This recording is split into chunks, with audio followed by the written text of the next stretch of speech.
يا أيها الذين آمنوا إذا تداينتم بدين إلى أجل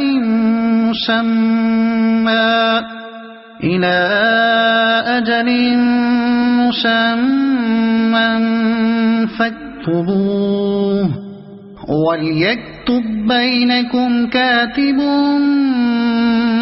بالعدل ولا يأب كاتب أن يكتب كما علمه الله فليكتب وليملل الذي عليه الحق وليتق الله ربه ولا يبخس منه شيئا فإن كان الذي عليه الحق سفيها أو ضعيفا أو لا يستطيع أن يمل هو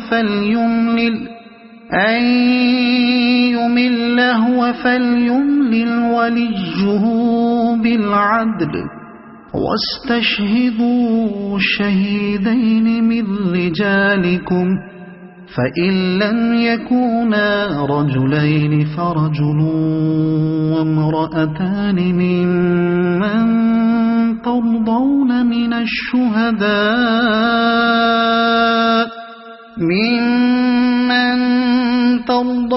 من الشهداء أن تضل إحداهما فتذكر إحداهما الأخرى ولا يأبى الشهداء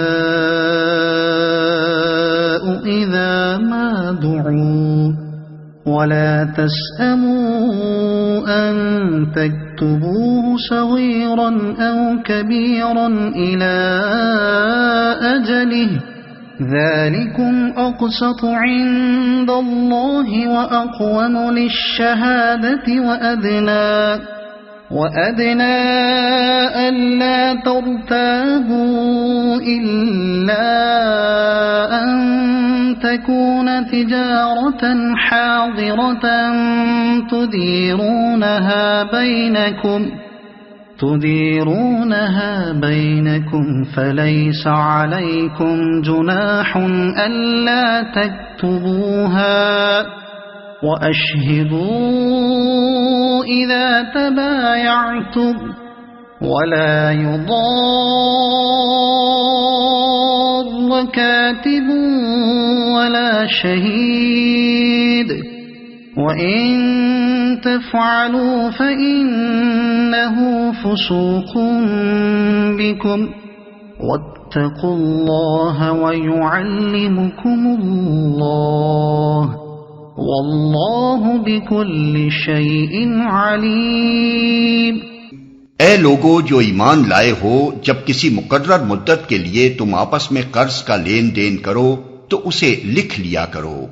فریقین کے درمیان انصاف کے ساتھ ایک شخص دستاویز تحریر کرے۔ جسے اللہ نے لکھنے پڑھنے کی قابلیت بخشی ہو اسے لکھنے سے انکار نہ کرنا چاہیے۔ وہ لکھے اور املا وہ شخص کرائے جس پر حق آتا ہے، یعنی قرض لینے والا، اور اسے اللہ اپنے رب سے ڈرنا چاہیے کہ جو معاملہ طے ہوا ہو اس میں کوئی کمی بیشی نہ کرے۔ لیکن اگر قرض لینے والا خود نادان یا ضعیف ہو یا املا نہ کرا سکتا ہو تو اس کا ولی انصاف کے ساتھ املا کرائے۔ پھر اپنے مردوں میں سے 2 آدمیوں کی اس پر گواہی کرا لو، اور اگر 2 مرد نہ ہوں تو 1 مرد اور 2 عورتیں ہوں، تاکہ ایک بھول جائے تو دوسری اسے یاد دلا دے۔ یہ گواہ ایسے لوگوں میں سے ہونے چاہیے جن کی گواہی تمہارے درمیان مقبول ہو۔ گواہوں کو جب گواہ بننے کے لیے کہا جائے تو انہیں انکار نہ کرنا چاہیے۔ معاملہ خواہ چھوٹا ہو یا بڑا، میعاد کی تعیین کے ساتھ اس کی دستاویز لکھوا لینے میں تساہل نہ کرو۔ اللہ کے نزدیک یہ طریقہ تمہارے لیے زیادہ مبنی پر انصاف ہے۔ اس سے شہادت قائم ہونے میں زیادہ سہولت ہوتی ہے اور تمہارے شکوک و شبہات میں مبتلا ہونے کا امکان کم رہ جاتا ہے۔ ہاں، جو تجارتی لین دین دست بدست تم لوگ آپس میں کرتے ہو اس کو نہ لکھا جائے تو کوئی حرج نہیں، مگر تجارتی معاملے طے کرتے وقت گواہ کر لیا کرو۔ کاتب اور گواہ کو ستایا نہ جائے، ایسا کرو گے تو گناہ کا ارتکاب کرو گے۔ اللہ کے غضب سے بچو، وہ تم کو صحیح طریقے عمل کی تعلیم دیتا ہے اور اسے ہر چیز کا علم ہے۔ جب کسی مقرر مدت کے لیے تم آپس میں قرض کا لین دین کرو، اس سے یہ حکم نکلتا ہے کہ قرض کے معاملے میں مدت کی تعین ہونی چاہیے، تو اسے لکھ لیا کرو۔ عموماً دوستوں اور عزیزوں کے درمیان قرض کے معاملات میں دستاویز لکھنے اور گواہیاں لینے کو معیوب اور بے اعتمادی کی دلیل خیال کیا جاتا ہے، لیکن اللہ کا ارشاد یہ ہے کہ قرض اور تجارتی قراردادوں کو تحریر میں لانا چاہیے اور اس پر شہادت ثبت کرا لینی چاہیے تاکہ لوگوں کے درمیان معاملات صاف رہیں۔ حدیث میں آتا ہے کہ 3 قسم کے آدمی ایسے ہیں جو اللہ سے فریاد کرتے ہیں مگر ان کی فریاد سنی نہیں جاتی۔ ایک وہ شخص جس کی بیوی بدخلق ہو اور وہ اس کو طلاق نہ دے، دوسرا وہ شخص جو یتیم کے بالغ ہونے سے پہلے اس کا مال اس کے حوالے کر دے، تیسرا وہ شخص جو کسی کو اپنا مال قرض دے اور اس پر گواہ نہ بنائے۔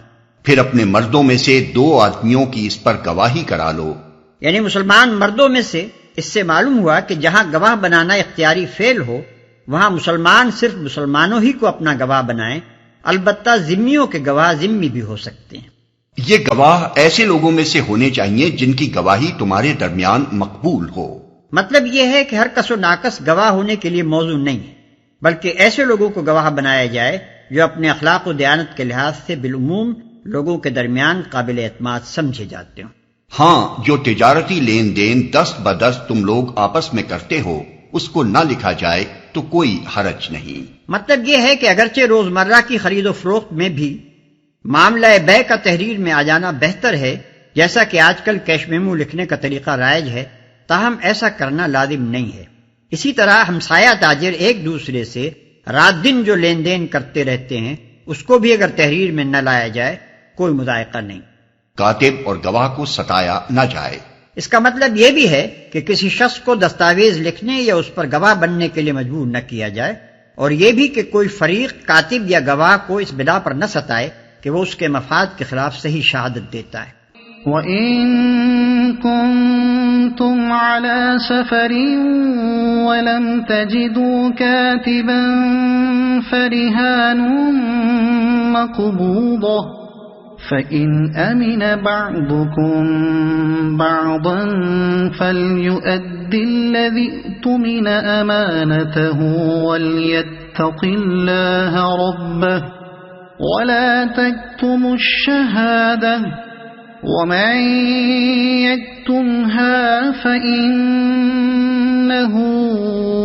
آثِمٌ قَلْبُهُ وَاللَّهُ بِمَا تَعْمَلُونَ عَلِيمٌ۔ اگر تم سفر کی حالت میں ہو اور دستاویز لکھنے کے لیے کوئی کاتب نہ ملے تو رہن بالقبض پر معاملہ کرو۔ اگر تم میں سے کوئی شخص دوسرے پر بھروسہ کر کے اس کے ساتھ کوئی معاملہ کرے تو جس پر بھروسہ کیا گیا ہے اسے چاہیے کہ امانت ادا کرے اور اللہ اپنے رب سے ڈرے، اور شہادت ہرگز نہ چھپاؤ۔ جو شہادت چھپاتا ہے اس کا دل گناہ میں آلودہ ہے اور اللہ تمہارے اعمال سے بے خبر نہیں ہے۔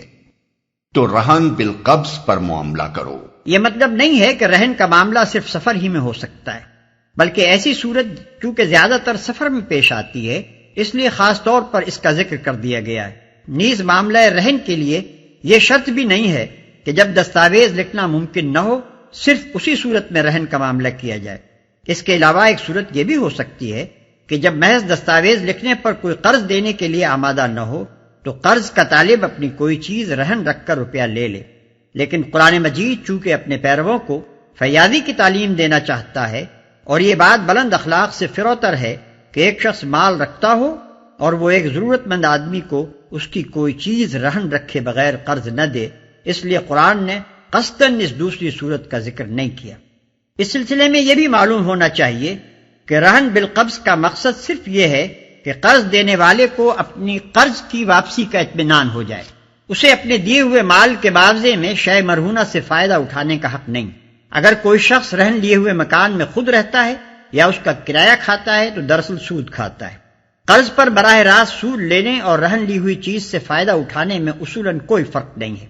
البتہ اگر کوئی جانور رہن لیا گیا ہو تو اس کا دودھ استعمال کیا جا سکتا ہے، اور اس سے سواری و باربرداری کی خدمت لی جا سکتی ہے، کیونکہ یہ دراصل اس چارے کا معاوضہ ہے جو مرتہن اس جانور کو کھلاتا ہے۔